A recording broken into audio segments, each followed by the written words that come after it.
Hey everyone, welcome back. Book number 36 is called Mary is Missing. How can a 12-year-old girl disappear into thin air?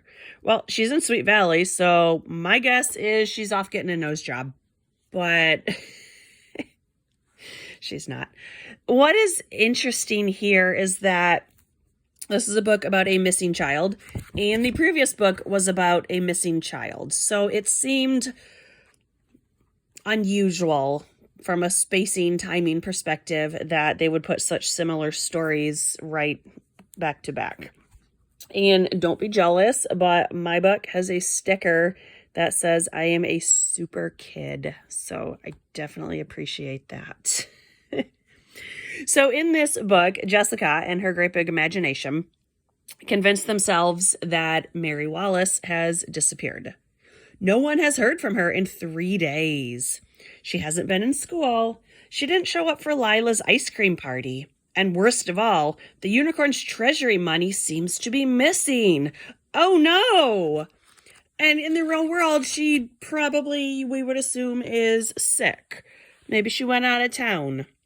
There are so many reasons. But Jessica very quickly convinces herself, and not that long after, she also convinces Elizabeth that Mary has been kidnapped. And they try to talk to her mom, and mom gets a little bit annoyed because these annoying children are constantly calling and just showing up wanting to know what's going on. And mom is annoyed and bothered by this, and she just wants the kids to go away, and I don't blame her. But Jessica eventually convinces everyone that Annie DeSalvo has returned. So way back in Mary's first book, Annie had been the woman that kidnapped Mary as a child and raised her as her own. And for whatever reason, Jessica just decides that she came back and she re-kidnapped Mary. That doesn't make much sense. And then there's a lot of bizarre side events. For instance, Elizabeth finds a newspaper at the mall that just coincidentally a couple words have been cut out, and she is able to discern what those words are and put them in order to realize this is a ransom note. One thing that factually does not make sense, I've worked in a couple different libraries, and I know from experience. So Elizabeth and Amy go to the library to see the master copy of this paper. They want to see the article there was an entire article torn out as well. And first they tell us that they're looking at paper copies that are a couple weeks old, and libraries don't save paper copies for weeks. The libraries I worked at saved their paper copies for exactly 1 week. And then okay, so whatever. Let's just assume they have all this space for 3-week-old paper copies and whatever. They haven't been spilled on or torn or anything. But then Elizabeth explains to Amy all about how a microfilm works. And okay, that was the technology of when this book was written. But our microfilms, and I worked at a really big library in a college town, our microfilms were of historic nature.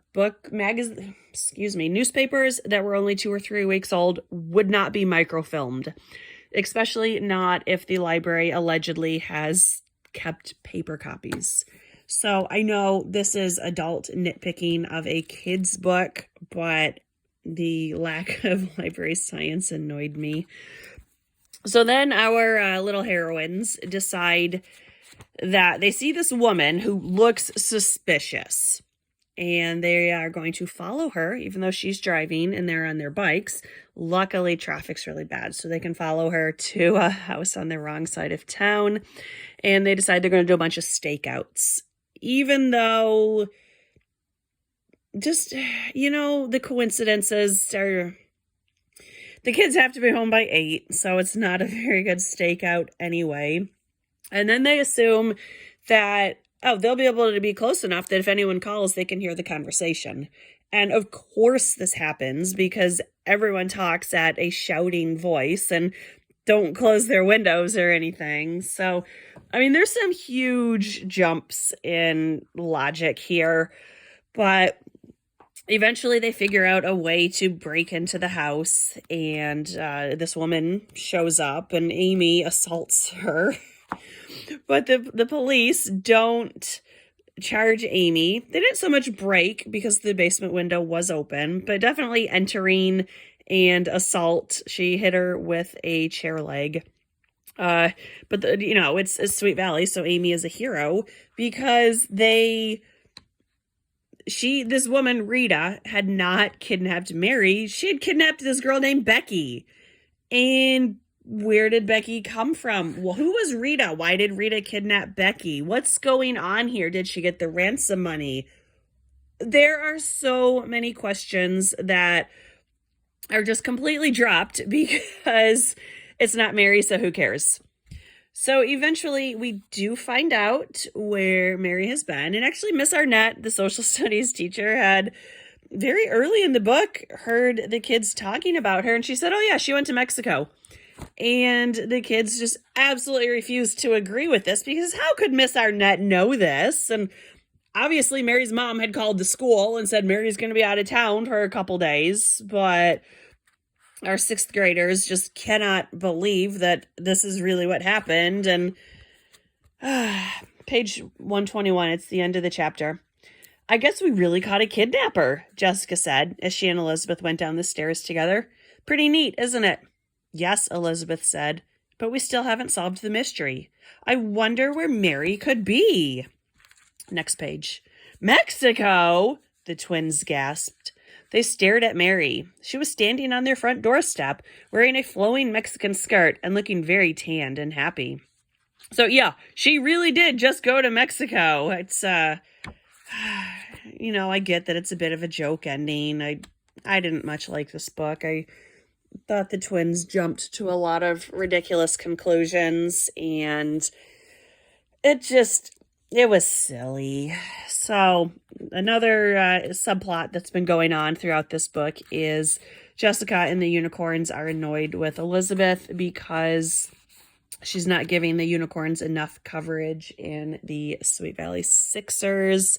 I didn't know people actually read that crap, but Elizabeth promises she can offer Jessica 200 words in the next paper, which is a decent amount, but that's not good enough for the unicorns.